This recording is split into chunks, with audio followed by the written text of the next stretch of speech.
안녕하세요. 저는 서울대병원 강남센터 신장내과 호남주입니다. 오늘 시간에는 당뇨병 환자가 꼭 알아야 할 콩팥 관리에 대해서 같이 살펴보도록 하겠습니다.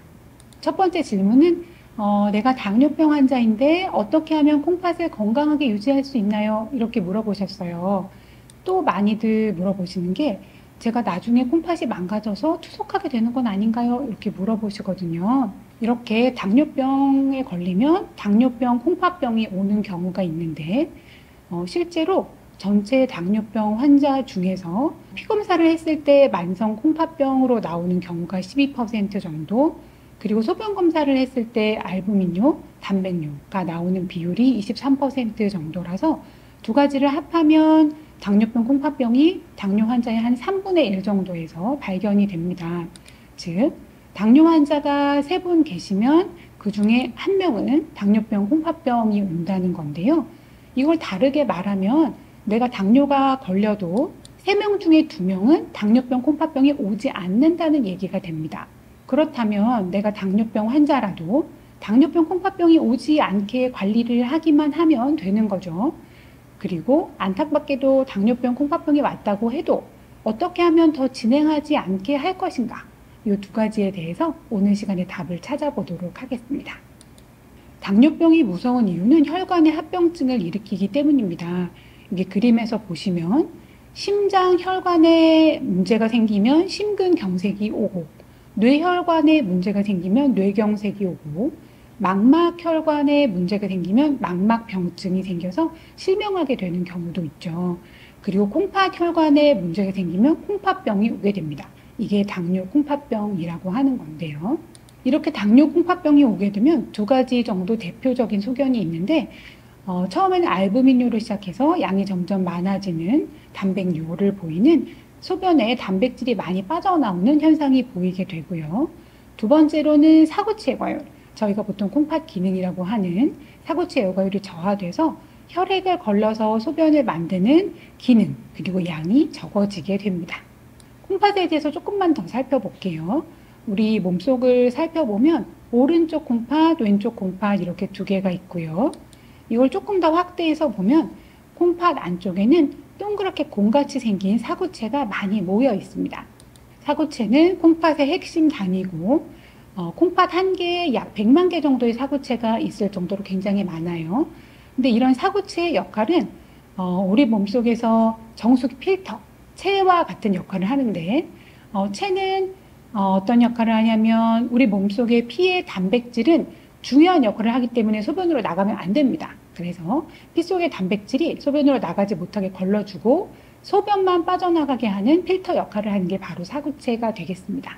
네, 당뇨병에 의해서 사구체, 필터가 손상되게 되는 과정을 보면 여기가 이제 정상 콩팥이에요. 정상 콩팥은 보면 이렇게 동그랗게 하얗게 보이는 것들이 많은데 얘네들이 이제 혈관을 나타냅니다. 이런 상황에서 당뇨병 콩팥병이 진행하게 되면 점점 오른쪽으로 이제 진행을 하게 되는데요.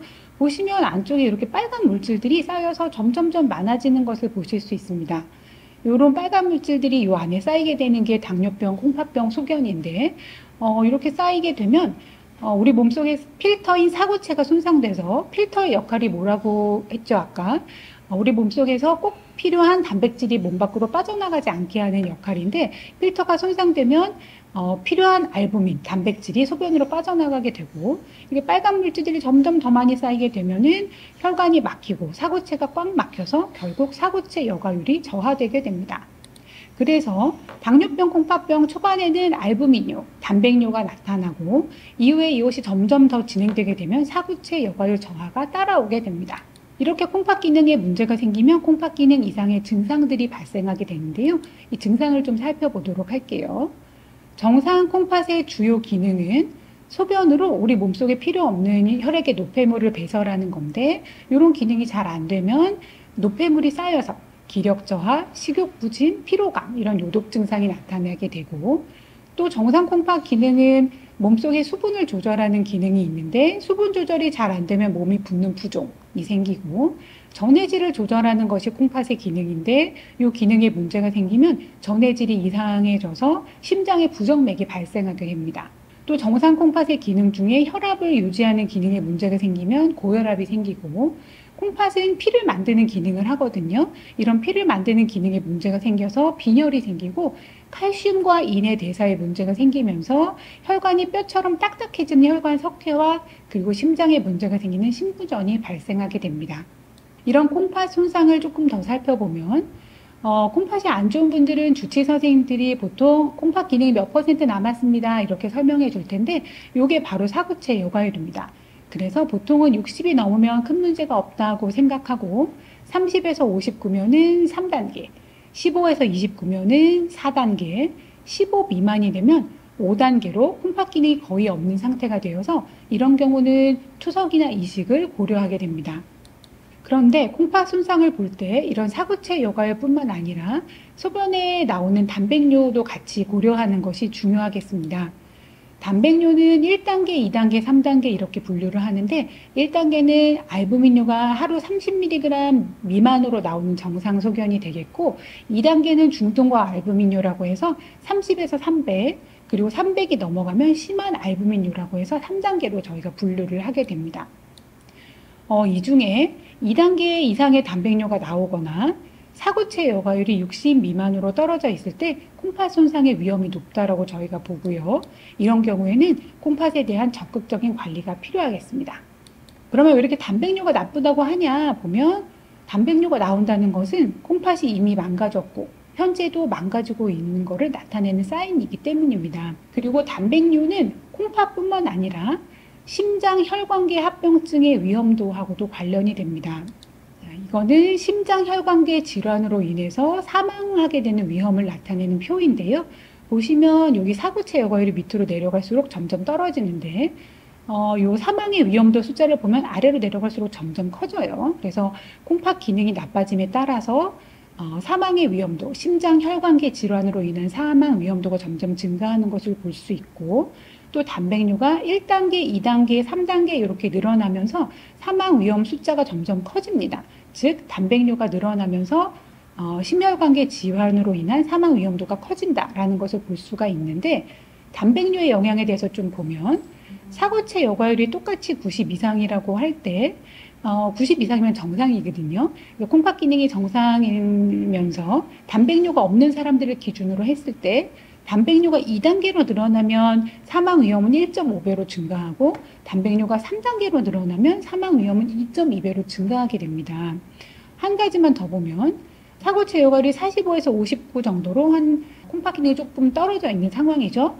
이 상황에서 알부민뇨가 1단계라면 사망의 위험은 1.4배가 증가하는데, 단백뇨가 2단계로 증가하면 2배, 3단계로 증가하면 한 3배까지 사망의 위험이 증가하기 때문에 단백뇨는 콩팥뿐만 아니라 심장 혈관계 질환으로 인한 사망의 위험도를 올린다라고 볼 수가 있습니다.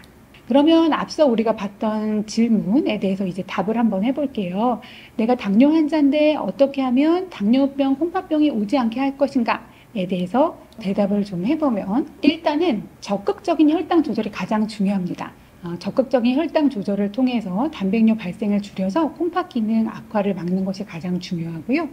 이때 당뇨는 당화혈색소를 저혈당 위험이 없다면 7% 이하로 조절하는 것이 좋은데, 나이가 많거나 저혈당 위험이 있거나 콩팥병의 정도에 따라서 혈당 조절의 목표는 다 달라집니다.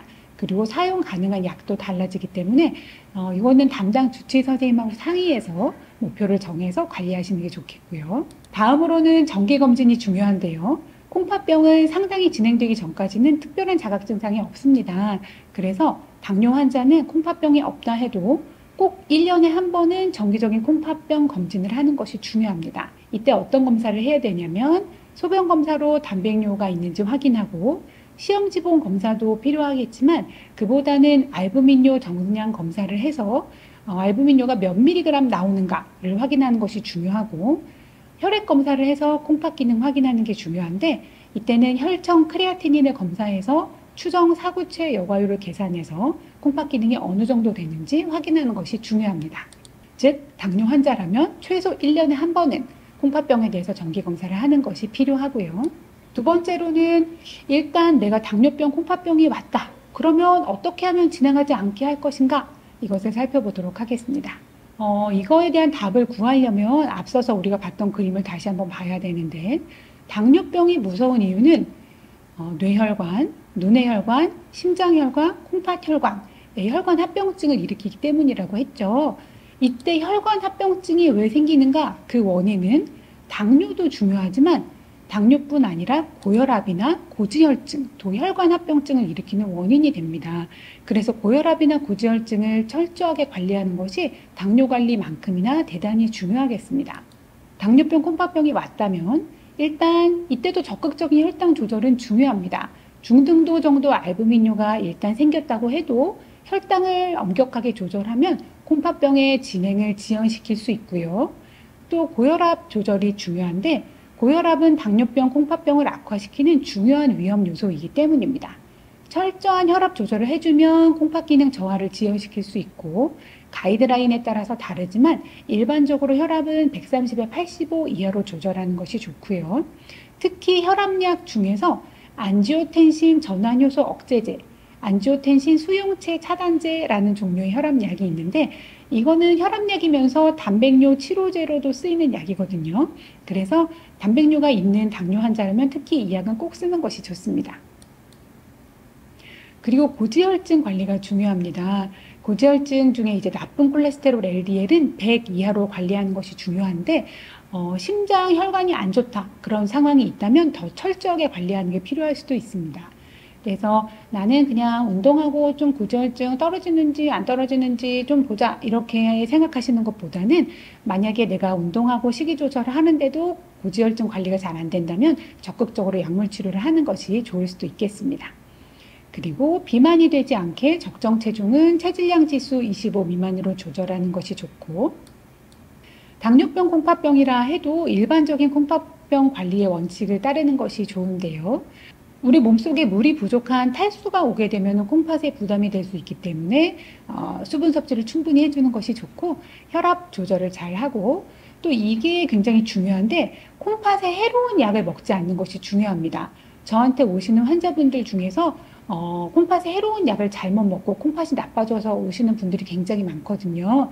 보시면 검사하는 것 중에서는 CT 조영제를 너무 자주 사용하게 되면 콩팥에 부담될 수 있기 때문에 CT는 꼭 필요할 때만 찍고 CT를 찍고 난 다음에는 충분히 수분 섭취를 해서 조영제를 몸 밖으로 빠져나가게 해주는 것이 좋고요. 어떤 항생제들이나 소염 진통제, 뭐 예를 들어 치과약이나 정형외과약이나 두통약, 감기약 이런 데 주로 많이 들어있는데 이런 소염 진통제 계통이 콩팥에 부담을 주는 경우가 많기 때문에 이런 약들은 꼭 필요한 경우에만 드시는 것이 좋겠습니다. 그리고 중금속이나 한약재, 건강보조식품 등에도 콩팥에 해로운 성분이 들어있을 수 있기 때문에 이런 약에 대해서는 주치의 선생님하고 상의해서 드시는 게 좋겠습니다. 그리고 감염이 되면 감염 자체가 콩팥에 부담을 주기도 하지만 감염을 치료하기 위해서 쓰는 약이 콩팥에 부담을 줄 수 있기 때문에 감염이 되지 않게 마스크도 잘 쓰고 예방주사를 적절하게 맞는 것이 좋고요. 그 다음에 요로 폐쇄, 소변 내려가는 길이 막히는 전립선 비대나 요로 결석, 요록에 종양이 있을 때 소변 내려가는 길이 막혀서 콩팥이 망가지는 경우가 있습니다. 특히 요로 결석에 의해서 문제가 되는 경우가 많이 있는데요. 여기 보시면 콩팥에서 이렇게 돌이 생기면 이게 떼굴떼굴 굴러 내려가서 요관으로 내려가다가 요관에 걸려서 막히는 경우가 있습니다. 작은 결석이라면 그냥 방광을 통해서 몸 밖으로 나가게 됩니다. 근데 큰 결석은 요관을 막아서 다양한 합병증을 발생시킬 수가 있고요. 보면 이것이 정상 콩팥의 모양인데요. 소변 내려가는 길을 이렇게 결석이 막게 되면 그 위쪽에 콩팥이 붓게 됩니다.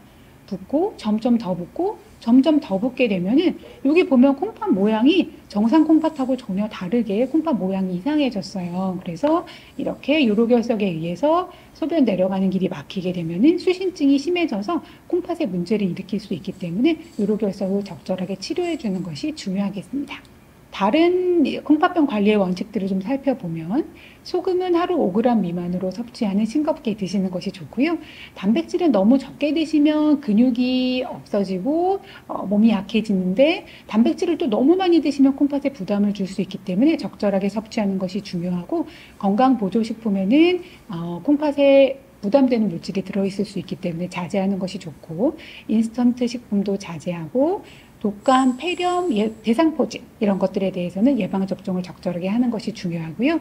담배나 술은 심장혈관 질환의 위험을 높이기 때문에 금연하고 절주하는 것이 중요하고 규칙적인 운동을 꾸준하게 하는 것이 필요하겠습니다.